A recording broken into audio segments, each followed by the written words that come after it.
Hello everyone, आप देख रहे हैं आरके एजुकेशन क्लास। फ्रेंड्स, आज हम पढ़ेंगे BA programme second year third semester के education researching children childhood in India अर्ध सहभागी अवलोकन। इससे पहले मैं सहभागी असहभागी अवलोकन की वीडियो ऑलरेडी अपलोड कर चुकी हूँ। अगर आपने वो नहीं देखी है तो उसका लिंक डिस्क्रिप्शन में दे दिया है। आज हम पढ़ेंगे अर्ध सहभागी अवलोकन। पार्ट 1 एंड पार्ट 2 का लिंक मैंने डिस्क्रिप्शन में दे दिया है। आज हम पढ़ेंगे पार्ट 3 अर्ध सहभागी अवलोकन। पूर्ण सहभागिता एवं पूर्ण असहभागिता दोनों ही स्थितियां व्यवहारिक दृष्टि से असंभव होती हैं। पूर्ण सहभागिता एवं पूर्ण असहभागिता दोनों ही स्थितियां व्यवहारिक दृष्टि से असंभव होती हैं। इस तथ्य को ध्यान में रखते हुए गुड्डे एवं हॉट ने मध्यम वर्गों को अपनाने का सुझाव दिया। और इस तथ्य को ध्यान में रखते हुए गुड्डे एवं हॉट ने मिड के मार्ग को अपनाने का सुझाव दिया। अर्थात अर्ध सहभागी अवलोकन सहभागी एवं असहभागी अवलोकन दोनों समान्वय हैं और अर्ध सहभागी अवलोकन सहभागी एवं असहभागी अवलोकन दोनों ही समान्वय है। इस प्रकार के अवलोकन में अवलोकनकर्ता परिस्थिति, आवश्यकता और घटनाओं की प्रकृति के अनुसार कभी अध्ययन समूह में सहभागिता निभाते हुए सूचनाएं एकत्रित करता है और कभी उससे पूर्णतः पृथक रहकर एक मुख्य दर्शक के रूप में सूचनाएं एकत्रित करता है। एक तो वो उनके साथ सहभागिता निभाते हुए सूचनाओं को एकत्रित करता है, कलेक्ट करता है सूचनाओं को, और एक कभी उसको पूर्णतः पृथक रहकर यानी मुख्य रहकर दर्शक के रूप में एक मुख्य दर्शक के रूप में सूचनाएं एकत्रित करता है। विलियम व्हाइट का मानना है कि हमारे समाज की जटिलता को देखते हुए पूर्ण एकीकरण का दृष्टिकोण अति व्यवहारिक रहा है। और विलियम व्हाइट का मानना है कि हमारे समाज की जटिलता को देखते हुए पूर्ण एकीकरण का दृष्टिकोण अति व्यवहारिक रहा है।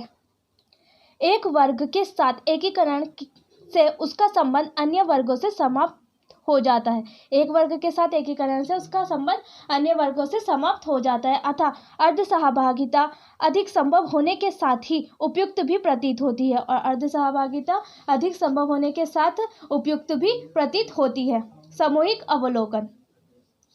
सामूहिक अवलोकन में अध्ययन की जाने वाली घटना के विभिन्न पक्षों का एकाधिक विषय विशेषज्ञ द्वारा अवलोकन किया जाता है। सामूहिक अवलोकन में अध्ययन की जाने वाली जो घटना है उसके विभिन्न पक्षों का एकाधिक विषय विशेषज्ञों द्वारा अवलोकन किया जाता है।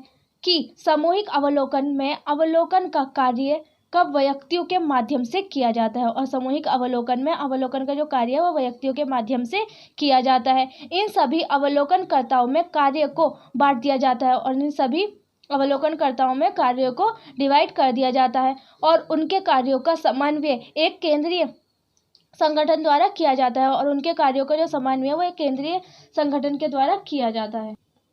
सामूहिक अवलोकन का प्रयोग 1984 में इंग्लैंड में वहां के निवासियों के जीवन व विचारों के अध्ययन हेतु किया गया था। सामूहिक अवलोकन का जो प्रयोग है वो 1984 में इंग्लैंड में वहां के निवासियों के जीवन का विचारों के अध्ययन हेतु किया गया था। 1944 में जमैका में स्थानीय दशाओं के अध्ययन हेतु भी इस विधि का प्रयोग किया गया था और 1944 में भी इस विधि का प्रयोग किया गया था। विधि खर्चीली होने के साथ साथ कुशल प्रशासन भी चाहती है। इस वजह से इस विधि का प्रयोग व्यक्ति के बजाय सरकारी या अर्ध सरकारी संस्थाओं द्वारा अधिक किया जाता है और इसीलिए इस वजह से ही इस विधि का प्रयोग व्यक्ति के बजाय सरकारी या अर्ध सरकारी संस्थाओं द्वारा किया जाता है। सामूहिक अवलोकन के गुण। फर्स्ट इज, यह अध्ययन की सहकारी एवं अनुशासित की विधि है। सेकंड इज, इसमें अध्ययन विश्वसनीय एवं निष्पक्ष होते हैं और इसमें जो अध्ययन होते हैं वो विश्वसनीय एवं निष्पक्ष होते हैं। थर्ड इज, व्यक्तिगत पक्षपात की संभावना नहीं होती और इसमें सामूहिक अवलोकन में व्यक्तिगत पक्षपात की भी संभावना नहीं होती। फोर्थ इज, सामूहिक अवलोकन में नियंत्रित एवं अनियंत्रित अवलोकन विधियों का मिश्रण होता है और सामूहिक अवलोकन में नियंत्रित एवं अनियंत्रित अवलोकन की विधियों का मिश्रण होता है, दोनों मिक्सअप होती हैं। फिफ्थ इज, इसमें व्यापक क्षेत्र का अध्ययन संभव है और इसमें सामूहिक अवलोकन में व्यापक क्षेत्र का अध्ययन भी संभव है। गहन अध्ययन एवं पूर्ण परीक्षण संभव है और इसमें सामूहिक अवलोकन में गहन अध्ययन एवं पूर्ण परीक्षण भी संभव है। सामूहिक अवलोकन की सीमाएं। गुण पढ़े थे हमने सामूहिक अवलोकन, अब पढ़ेंगे सामूहिक अवलोकन की सीमाएं। एक से अधिक कुशल अवलोकनकर्ताओं को जुटा पाना कठिन कार्य है। एक से अधिक अवलोकनकर्ताओं को जुटा पाना कठिन कार्य है। एक टफ कार्य है कि एक से ज्यादा अवलोकनकर्ता एक साथ हो सके, तो वो एक हमारा टफ कार्य हो जाता है सामूहिक अवलोकन में। विभिन्न अवलोकनकर्ताओं के कार्यों में परस्पर समन्वय व संतुलन बनाया जाना आसान नहीं है। और विभिन्न अवलोकनकर्ताओं के कार्य में परस्पर समन्वय व संतुलन बनाया जाना भी आसान नहीं है, इजी नहीं है कि उनके अवलोकनकर्ताओं के कार्य में परस्पर समन्वय व संतुलन बनाया जा सके। वंचित मात्राओं में समय, धन एवं परिश्रम की व्यवस्था कर पाना आसान नहीं है। और वंचित मात्राओं में समय, धन एवं परिश्रम की जो व्यवस्था है उसको भी कर पाना आसान नहीं है। इस प्रावधि का प्रयोग प्राय सरकारी संगठनों के द्वारा ही अधिक संभव है। और इस प्रावधि का सामूहिक अवलोकन का भी जो प्रावधि है इसमें भी का प्रयोग भी सरकारी संगठनों के द्वारा ही अधिक संभव है, अधिक पॉसिबल है कि वो सरकारी संगठनों के द्वारा ही हो सके। अवलोकन पद्धति उपयोगिता। इस एकाक के अध्ययन के पश्चात अवलोकन पद्धति के अध्ययन के पश्चात आप अवलोकन पद्धति की उपयोगिता को निम्न बिंदुओं के अंतर्गत स्पष्ट कर सकते हैं। फर्स्ट इज सरलता यानी इजी। यह विधि अपेक्षाकृत सरल है। ये जो विधि अवलोकन पद्धति जो है वो अपेक्षाकृत सरल है। अवलोकन करने के लिए अवलोकनकर्ता को विशेष परीक्षण की आवश्यकता नहीं होती। और अवलोकन करने के लिए अवलोकनकर्ता को विशेष परीक्षण की आवश्यकता नहीं होती। स्वाभाविक पद्धति। मानव आदिकाल से ही अवलोकन कराता आया है और मानव आदिकाल से ही स्वभावतः अवलोकन कराता आया है। वैश्यिकता। चूंकि इस विधि में अवलोकनकर्ता घटनाओं को अपनी आंखों से देखकर उनका हूबहू विवरण प्रस्तुत करता है अतः वैश्यिकता बनी रहती है। और क्योंकि जो विधि है इसमें अवलोकनकर्ता घटनाओं को, जो भी घटना हो रही है उनको अपनी आंखों से देखकर हूबहू जैसे वो देखता है वैसे ही वो उनका विवरण प्रस्तुत करता है, इसीलिए इसमें वैश्विकता बनी रहती है। विश्वसनीयता। अध्ययन निष्पक्ष होने के कारण विश्वसनीयता बनी रहती है और अध्ययन निष्पक्ष होने के कारण भी इसमें विश्वसनीयता बनी रहती है, विश्वास बना रहता है इसमें। सत्यापनशीलता। संकलित सूचनाओं पर संशय होने पर पूर्ण परीक्षण संभव हो सकता है। और सूचनाएं जो संकलित की हमने कलेक्ट की हैं सूचनाएं, उन पर अगर कोई संदेह है तो उनका पूर्ण परीक्षण किया जा सकता है, संभव हो सकता है उनका पूर्ण परीक्षण, दोबारा से उनका परीक्षण किया जा सकता है। उपकल्पना का स्रोत। अवलोकन के दौरान अवलोकनकर्ता द्वारा घटना के प्रत्यक्ष निरीक्षण के कारण घटनाओं के प्रति नवीन विचारों एवं उपकल्पनाओं की उत्पत्ति होती है जो भावी अनुसंधान का आधार बनती है। और अवलोकन के दौरान अवलोकनकर्ता द्वारा घटना के प्रत्यक्ष निरीक्षण के कारण घटनाओं के प्रति नवीन विचारों एवं उपकल्पनाओं की उत्पत्ति होती है जो कि भावी अनुसंधान का आधार बनती है। सर्वाधिक प्रचलित पद्धति। अपनी सरलता, सतर्कता एवं वस्तुनिष्ठता के कारण अवलोकन सर्वाधिक लोकप्रिय पद्धति है। और अपनी सरलता, सतर्कता एवं वस्तुनिष्ठता के कारण ही अवलोकन पद्धति सर्वाधिक लोकप्रिय पद्धति है। अवलोकन पद्धति की सीमाएं। अवलोकन पद्धति की अब कुछ सीमाएं भी हैं। सभी घटनाओं का अध्ययन संभव नहीं है। जो भी घटनाएं हो रही हैं, जितनी भी घटनाएं, उन सभी घटनाओं का अध्ययन होना संभव नहीं है। कुछ घटनाओं का अध्ययन संभव नहीं हो पाता है, कुछ घटनाओं का अध्ययन जो है वो संभव नहीं हो पाता है। सभी घटनाओं की स्टडी हम नहीं कर सकते हैं, पॉसिबल नहीं है। जैसे कि पति पत्नी के व्यक्तिगत व व्यवहारिक जीवन का अवलोकन। अब हस्बैंड वाइफ है, उनके व्यक्तिगत, उनके पर्सनली व व्यवहारिक जो जीवन है उनका अवलोकन नहीं किया जा सकता। सेकेंड इज कुछ घटनाओं के घटित होने का समय व स्थान का निश्चित न होना। अब जो कुछ घटनाएं हो रही हैं उनका समय नहीं पता, उनका स्थान नहीं पता कि वो घटना कहाँ हो रही है, उसकी वजह से भी अवलोकन नहीं किया जा सकता। जैसे कि पति पत्नी का कलह, सहाबहा का टकरार, जो पत्नी पत्नी में छोटा छोटा टकरार होता है उसके भी हम अवलोकन नहीं कर सकते। थर्ड इज अमूर्त घटनाएं जैसे व्यक्ति के विचार, भावनाएं, मानवदशा आदि। अब जो घटनाएं व्यक्ति के विचार है, उनकी भावनाएं, उनकी मानवदशा, उनका भी हम अवलोकन नहीं कर सकते। व्यवहार में कृत्रिमता। कभी अवलोकन के दौरान लोग अपने स्वाभाविक व्यवहार से हटकर नाटकीय व्यवहार में करते हैं, वो अपना स्वभाव तो छोड़ देते हैं और नाटक करने लगते हैं, उसके परिणाम स्वरूप निष्कर्ष नहीं निकाल पाते। सीमित क्षेत्र। समय, धन एवं परिश्रम की सीमितता के चलते यह विधि सीमित क्षेत्र का ही अध्ययन कर पाती है। और समय, धन एवं परिश्रम की सीमितता को के चलते ही यह विधि सीमित क्षेत्र का ही अध्ययन कर पाती है। पक्षपात, अवलोकित समूह के व्यवहार के कृत्रिमता एवं अवलोकनकर्ता के मिथ्या झुकाव के कारण अध्ययन में पक्षपात आने की संभावना रहती है। और पक्षपात का है अवलोकित समूह के व्यवहार में कृत्रिमता एवं अवलोकनकर्ता के मिथ्या झुकाव के कारण अध्ययन में पक्षपात आने की संभावना रहती है। कि अवलोकनकर्ता जिसका अध्ययन कर रहा होता है उनके प्रति उनका झुकाव हो जाता है, उसके कारण भी पक्षपात आने की संभावना रहती है। ज्ञानेंद्रियों में दोष।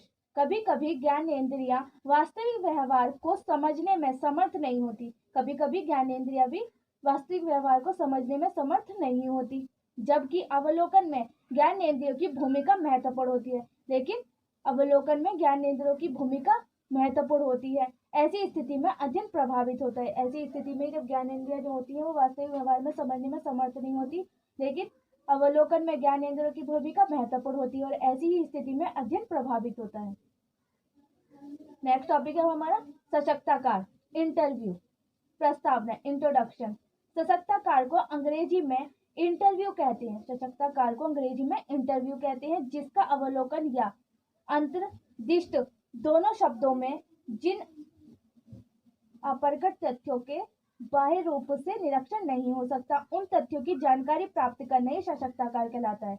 और उन तथ्यों की जानकारी प्राप्त करना ही सशक्ताकार कहलाता है। सशक्ताकार एक ऐसी व्यवस्थित पद्धति है जिसमें दो या दो से अधिक व्यक्ति किसी विशिष्ट उद्देश्य को सामने रखकर परस्पर संवाद, वार्तालाप एवं उत्तर प्रति उत्तर करते हैं। यह एक मानववैज्ञानिक विधि है। और सशक्ताकार क्या है? एक मानववैज्ञानिक विधि है जिसमें सशक्ताकार कर्ता उत्तरदाता की भावनाओं, विचारों, मनोवृत्तियों एवं आंतरिक जीवन का अध्ययन करता है। जिसमें सशक्ताकार कर्ता उत्तरदाता की भावनाओं, विचारों, मनोवृत्तियों एवं आंतरिक जीवन का अध्ययन करता है। नाउ इज सशक्ताकार का अर्थ एवं परिभाषा। Meaning and definition of interview. सशक्ताकार अंग्रेजी शब्द इंटरव्यू का हिंदी रूपांतरण है। सशक्ताकार अंग्रेजी शब्द इंटरव्यू का हिंदी रूपांतरण है, जिसका अर्थ है आंतरिक अवलोकन या निरीक्षण करना। सशक्ताकार विधि एक अति सरल एवं सुविधाजनक विधि है और जिसका अर्थ क्या है? निरीक्षण एवं अवलोकन करना। और सशक्ताकार क्या है? अति बहुत ही ज्यादा सरल व सुविधाजनक विधि है, क्योंकि सशक्ताकार विधि का प्रयोग समाज के किसी भी वर्ग पर सरलता से किया जा सकता है। क्योंकि सशक्ताकार विधि का प्रयोग समाज के किसी भी वर्ग का पर सरलता से किया जा सकता है। सशक्ताकार के माध्यम से व्यक्ति के उन बातों का भी पता चल जाता है जिससे प्रकट करने में लोगों को प्राय संकोच होता है। और इंटरव्यू से के माध्यम से हमें व्यक्ति की उन बातों का भी पता चल जाता है जिससे कि वो प्रकट करने में लोगों के प्राय संकोच रखता है। विभिन्न विद्वानों ने इसकी परिभाषा इस प्रकार दी है। जॉन जी डाले के अनुसार सशक्ताकार एक उद्देश्यपूर्ण वार्तालाप है। Interview is a purposeful discussion. इस प्रकार इस विधि में आमने सामने बैठकर किसी उद्देश्य को लेकर व्यक्तियों में वार्तालाप होता है। और इसी प्रकार इस विधि के में आमने सामने बैठकर किसी उद्देश्य को लेकर व्यक्तियों में वार्तालाप होता है, कम्युनिकेशन होती है। आमने सामने बैठ जाते हैं और उनसे इंटरव्यू और इंट्रोडक्शन उनका ले लेते हैं एक दूसरे से। इसी प्रकार हम क्या कहते हैं उसको? इंटरव्यू। मैकोबी के शब्दों में तकनीकी रूप से सशक्ताकार से अभिप्राय एक व्यक्ति आमने सामने के पारस्परिक मौखिक आदान प्रदान से दूसरे व्यक्ति को सूचना देने अथवा अपने विचार तथा विश्वास व्यक्त करने का प्रयास करता है। मैकोबी के अनुसार उनके शब्दों में है कि तकनीकी रूप से सशक्ताकार से अभिप्राय एक व्यक्ति आमने सामने के पारस्परिक मौखिक आदान प्रदान, मौखिक मतलब बोलकर आदान प्रदान करता है अपनी बातों का, और दूसरे व्यक्ति को सूचना देने अथवा अपने विचारों तथा विश्वास व्यक्त करने का प्रयास करता है। अपने विचार तथा उस पर विश्वास व्यक्त करने का प्रयास करता है। पीवी यंग ने लिखा है कि सशक्ताकार को एक ऐसी व्यवस्थित विधि माना जा सकता है जिसके अंतर्गत एक व्यक्ति काल्पनिक रूप से या कम या अधिक एक ऐसे व्यक्ति के आंतरिक जीवन में प्रवेश करता है जिससे कि वो अपरिचित होता है, जिसको वो जानता नहीं है, उसके बारे में वो जानने की कोशिश करता है इंटरव्यू के द्वारा। मूल्यांकन की दृष्टि से सशक्ताकार एक जटिल प्रक्रिया है। मूल्यांकन की दृष्टि से देखें तो हम सशक्ताकार इंटरव्यू एक जटिल प्रक्रिया है। साधारणतः इस विधि का प्रयोग सेवा नियोजनों से पूर्ण होता है और साधारणतः इस विधि का प्रयोग सेवा नियोजनों से पूर्ण होता है। सशक्ताकार एक प्रकार से प्रश्नावली का ही रूप है और सशक्ताकार जो इंटरव्यू है वो एक प्रकार से प्रश्नावली का ही रूप है। अंतर केवल इतना है कि प्रश्नावली लिखित होती है और छात्रों को लिखित प्रक्रिया प्राप्त होती है तथा इनका प्रशासन एडमिनिस्टर करने में व्यक्ति का सामना होना अनिवार्य नहीं है, किंतु सशक्ताकार में सारा कार्य मौखिक होता है और सशक्ताकार लेने वाला तथा सशक्ताकार देने वाला आमने सामने उपस्थित होना आवश्यक होता है। इस प्रकार से सशक्ताकार में निम्न मुख्य तत्व उपस्थित होते हैं। सशक्ताकार जो है इंटरव्यू जो है वो प्रश्नावली की तरह है, लेकिन सशक्ताकार जो होता है वो मौखिक रूप में होता है, लेकिन प्रश्नावली जो होती है वो मौखिक रूप में नहीं होती, लिखित रूप में होती है और छात्रों को वो प्रश्न दे दिए जाते हैं, फिर उनको उनके आंसर लिखने होते हैं। बट जो इंटरव्यू है उसको दोनों व्यक्ति को आमने सामने बैठ कर ही उसके क्वेश्चन का आंसर देना होता है। इतना ही उनमें डिफरेंस है। इस प्रकार से सशक्ताकार में निम्न मुख्य तत्व उपस्थित होते हैं। फर्स्ट इज व्यक्ति तथा व्यक्ति में अंत क्रिया, face to face interaction. Second is एक दूसरे से संबंध स्थापित करने का साधन, एक दूसरे से संबंध स्थापित करने का साधन means of communicating with each other. दोनों में से किसी एक को सशक्ताकार के उद्देश्य का ज्ञान, knowledge of the purpose of interview to one of them. दोनों में से किसी एक को सशक्ताकार के उद्देश्य का ज्ञान, क्या ऑब्जेक्टिव क्या है, उसका पर्पस क्या है सशक्ताकार का इंटरव्यू का, उसकी नॉलेज होना। दोनों में से एक, वन ऑफ देम। सशक्ताकार के उद्देश्य, पर्पस ऑफ इंटरव्यू, इंटरव्यू के पर्पस क्या है, उसके उद्देश्य क्या है। सशक्ताकार के निम्नलिखित उद्देश्य होते हैं। फर्स्ट इज पूर्व प्राप्त सूचनाओं की पुष्टि करने के लिए, पूर्व प्राप्त जो पहले से प्राप्त सूचनाएं उनकी पुष्टि करने के लिए। सेकेंड इज व्यक्ति के विचारों, मूल्य एवं मनोवृत्तियों का ज्ञान प्राप्त करने के लिए। इंटरव्यू की हमें नीड होती है कि व्यक्ति के विचार क्या है, उसके मूल्य क्या है और उसके मनोवृत्तियों का ज्ञान प्राप्त करने के लिए इंटरव्यू किया जाता है। थर्ड इज व्यक्ति के शारीरिक रूप का अवलोकन करने के लिए, और थर्ड क्या है हमारा, इंटरव्यू किया जाता है कि व्यक्ति के शारीरिक रूप का अवलोकन करने के लिए भी इंटरव्यू किया जाता है। फोर्थ इज व्यक्ति के अचेतन में निहित शक्तियों का पता लगाने के लिए, और व्यक्ति के अचेतन में निहित शक्तियों का पता लगाने के लिए भी इंटरव्यू किया जाता है। फिफ्थ इज तनाव एवं उठाव से प्रभावित व्यवहार का अध्ययन करने हेतु, और तनाव एवं उठाव से प्रभावित व्यवहारों का अध्ययन करने के लिए भी इंटरव्यू किया जाता है। सिक्स्थ इज व्यक्ति की प्रेरणात्मक शक्तियों एवं क्रियाओं की व्याख्या करने हेतु, और व्यक्तियों की प्रेरणात्मक शक्तियों एवं क्रियाओं की व्याख्या करने के लिए भी इंटरव्यू किया जाता है। सेवंथ इज व्यक्तित्व के अन्य मापकों के पूरक के रूप में प्रयोग करने हेतु। एट्थ इज ऐसी बहुत सी जानकारी प्राप्त करने हेतु जो चेतन पर अनेक रुकावटों के पश्चात प्रकट होती हैं, और ऐसी बहुत सारी जानकारी प्राप्त करने हेतु जो कि चेतन पर अनेक रुकावटों के पश्चात प्रकट होती हैं, उसके लिए भी इंटरव्यू किया जाता है। सशक्ताकार के प्रकार, काइंड्स ऑफ इंटरव्यू। सशक्ताकार के प्रकार, काइंड्स ऑफ इंटरव्यू। सशक्ताकार मुख्य रूप से 3 प्रकार के हो सकते हैं। इंटरव्यू मुख्य रूप से 3 टाइप्स के हो सकते हैं। फर्स्ट इज निवेशित सशक्ताकार, डायरेक्टेड और स्ट्रक्चर्ड इंटरव्यू। सेकेंड इज अनिर्देशित सशक्ताकार, non directed interview. Third is समाहारक सशक्ताकार, इलेक्ट्रिक इंटरव्यू। फर्स्ट इज क्या है, सशक्ताकार, डायरेक्टेड और स्ट्रक्चर्ड इंटरव्यू। निर्देशित सशक्ताकार एक प्रकार का अमुक्त प्रश्न समूह है। इस प्रकार के सशक्ताकार को विधि, समय तथा प्रश्नों की भाषा आदि सभी का पहले से ही निश्चय कर लिया जाता है। इस प्रकार का जो इंटरव्यू, उसमें सभी प्रकार के जो प्रश्न है, विधि और समय, उनका पहले से ही निश्चय कर लिया जाता है। सभी प्रत्याशियों से प्रश्न एक ही क्रम में पूछे जाते हैं, और जितने भी प्रत्याशी उन सभी से एक ही क्रम में प्रश्न पूछे जाते हैं। कहने का तात्पर्य यह है कि सशक्ताकार एक सुनिश्चित योजना के अनुसार होता है, और कहने का तात्पर्य क्या है कि सशक्ताकार जो इंटरव्यू जो है वो एक सुनिश्चित योजना के अनुसार होता है। इस योजना के अनुसार सशक्ताकार देने वाला अपनी भावनाओं, विचारों एवं अनुभव पर प्रकाश डालता है, और इस प्रकार का जो इंटरव्यू होता है उसके अनुसार योजनाओं के अनुसार सशक्ताकार देने वाला जब अपनी भावनाओं, अपने विचारों व अनुभवों पर प्रकाश डालता है। साथ ही योजना का स्वरूप सशक्ताकार ही निश्चित करता है और योजनाओं का स्वरूप जो है वो सशक्ताकार ही इंटरव्यूअर जो है वो ही निश्चित करता है, क्योंकि वह ऐसा करने में अधिक सक्षम समझा जाता है, इसीलिए सशक्ताकार ही पूरा योजनाओं का स्वरूप निश्चय करता है। इस प्रकार की विधि से विभिन्न व्यक्तियों की तुलना करने में आसानी रहती है और इस प्रकार की जो विधि है उससे विभिन्न व्यक्तियों की तुलना करने में आसानी रहती है। विदेशी सशक्ताकार में प्रश्नों का गठन भी दो प्रकार से किया जा सकता है। प्रश्न प्रकार के प्रश्न इस तरह के होते हैं।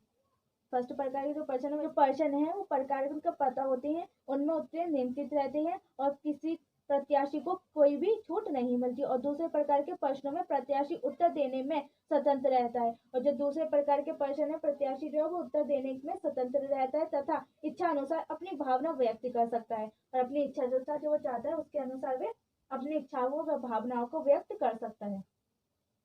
अनिर्देशित सशक्ताकार, नॉन डायरेक्टेड और अनस्ट्रक्चर्ड इंटरव्यू, ये एक प्रकार का मुक्तोत्तर प्रश्न समूह है।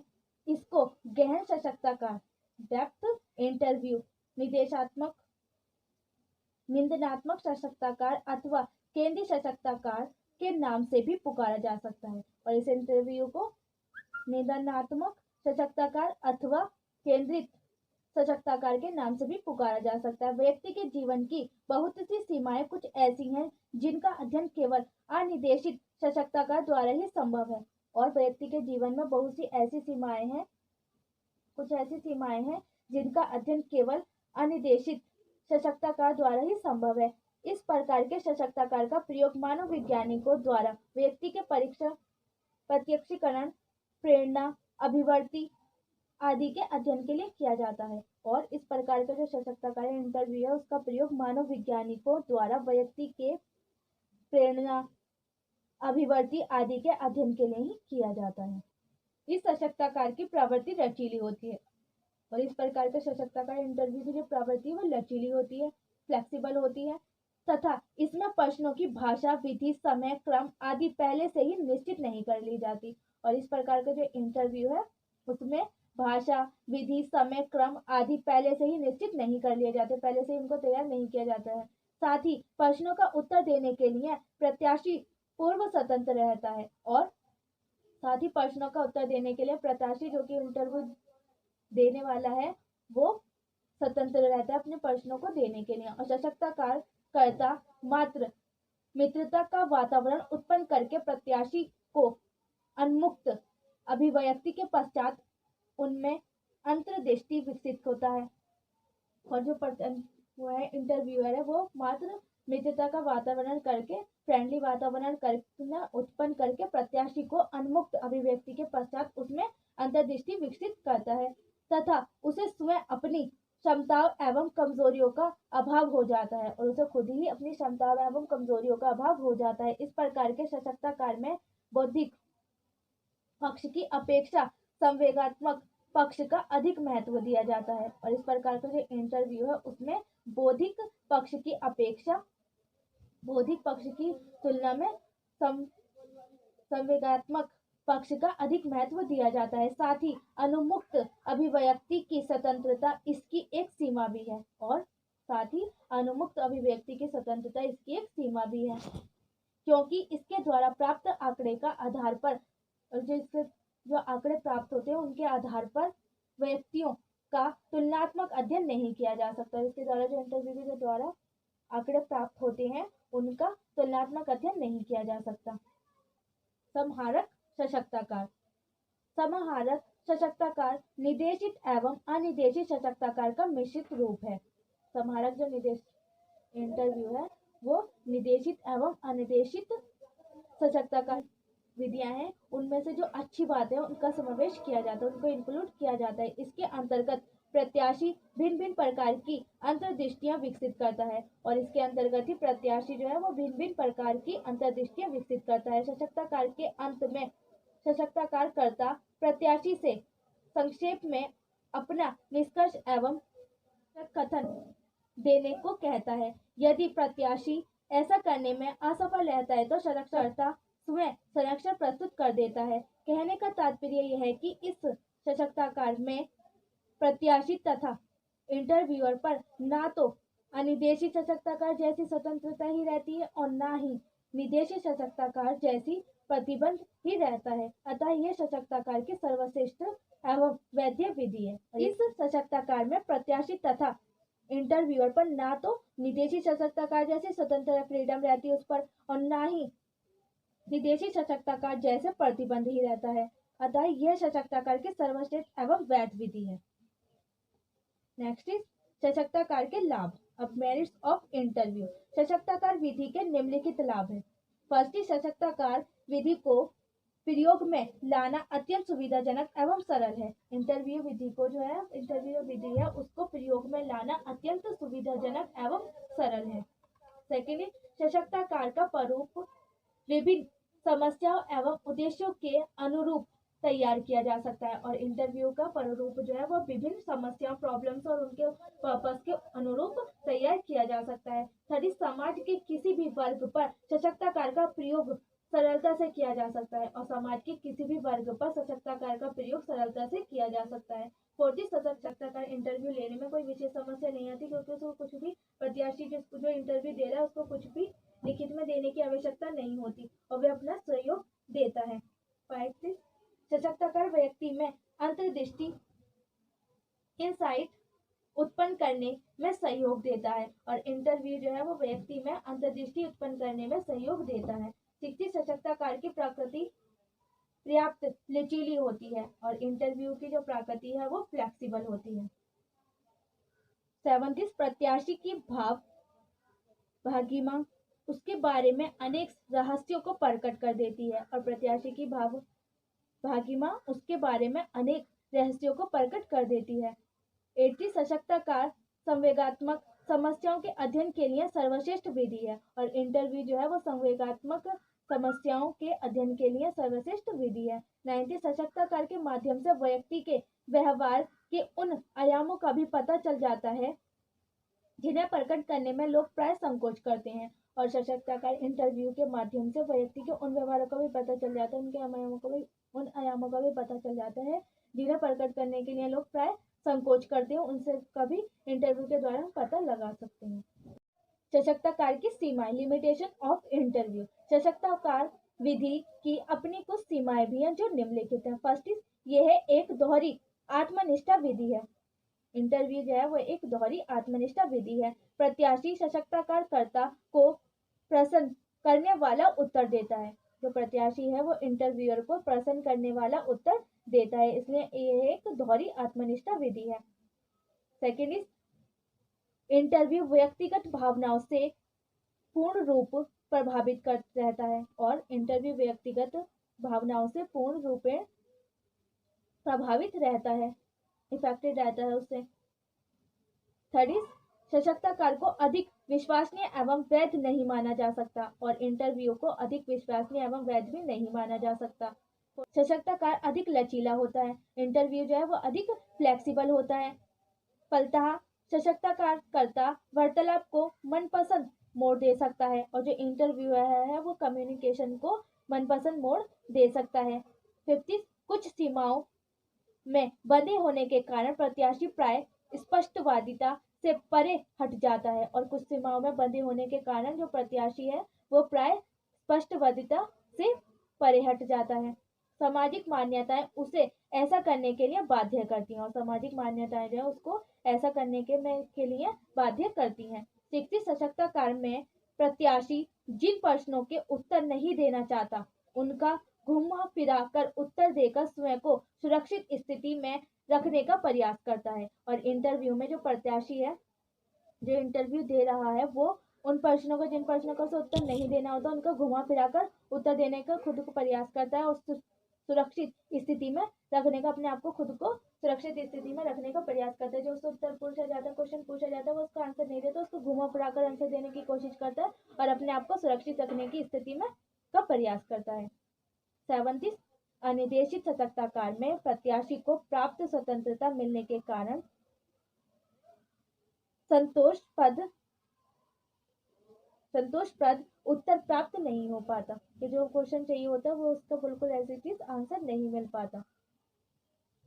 साक्षात्कार लेने में प्रयुक्त सावधानियां। अब इंटरव्यू लेते टाइम में कौन सी सावधानियां लेनी चाहिए? फर्स्ट इज साक्षात्कार लेते समय साक्षात्कार को निम्न बातों ध्यान में रखनी चाहिए। साक्षात्कार इंटरव्यू लेते समय जो इंटरव्यू है उसको निम्नलिखित बातें ध्यान में रखनी चाहिए। फर्स्ट इज में इंटरव्यू लेने वाला जो व्यक्ति है उसका व्यक्तित्व प्रभावशाली होना चाहिए। सेकेंड इज सटीक, क्वेश्चन ही पूछे जाए और उससे पॉइंट टू पॉइंट ही क्वेश्चन पूछे जाए। एक मजाकिया माहौल तैयार करने की कोशिश नहीं करनी चाहिए और एक मजाकिया माहौल करने की कोशिश नहीं करनी चाहिए। सटीक से जो क्वेश्चन है उसको डायरेक्ट क्वेश्चन ही पूछे जाने चाहिए, कोई मजाकिया माहौल नहीं करना चाहिए। प्रश्नों की वैधता को बनाए रखने का प्रयास किया जाना चाहिए और प्रश्नों की जो वैधता है उसको बनाए रखने का प्रयास किया जाना चाहिए। सभी साक्षात्कार पर पुरुष या महिला अभ्यर्थी सेक्स बेस्ड होने का प्रभाव नहीं पड़ना चाहिए और इंटरव्यू पर पुरुष या महिला अभ्यर्थी होने का प्रभाव नहीं पड़ना चाहिए, कि कोई पुरुष या महिला उसको कोई इसको प्रभाव नहीं पड़ना चाहिए इंटरव्यू पर। फोर्थ, समय का ध्यान रखते हुए प्रश्नों को इस प्रकार से बांधा जाए जिस अभ्यर्थी के पूरे व्यक्तित्व का मूल्यांकन हो सके और समय का ध्यान रखते हुए प्रश्नों को इस प्रकार से बांधा जाए जिससे कि अभ्यर्थी के पूरे व्यक्तित्व का मूल्यांकन हो सके। साक्षात्कार एकांगी न होकर स्वांगी होना चाहिए और जो इंटरव्यू है वो एकांगी ना होकर स्वांगी होना चाहिए। 6 साक्षात्कार ऐसे माहौल में समाप्त किया जाए कि प्रत्याशी जिस उत्सव से साक्षात्कार देने आया है उसी उत्सव से वापस जाए और इंटरव्यू जो है वो ऐसे माहौल में होना चाहिए क्योंकि इंटरव्यू देने आने वाला व्यक्ति है वो जिस उत्सव में आया है, जिस खुशी के साथ वह आया है, वापस जाते टाइम भी वह उसी खुशी के साथ जाए। यह साक्षात्कार को सबसे बड़ी विशेषता है। ये एक इंटरव्यू की सबसे बड़ी विशेषता करना एक कला है, इंटरव्यू करना भी एक कला है जो अनुभवों से प्राप्त होती है। इंटरव्यू करना भी एक कला है। मेरे फ्रेंड्स, आपको वीडियो पसंद आई होगी। अगर वीडियो अच्छी लगे तो वीडियो को लाइक करें, वीडियो की नोटिफिकेशन सबसे पहले आपके पास पहुंचे और अपने फ्रेंड्स के साथ भी शेयर करें जिससे इस वीडियो का प्रॉफिट उन्हें भी हो। और वीडियो कैसी लगी ये भी कमेंट बॉक्स में बताएं।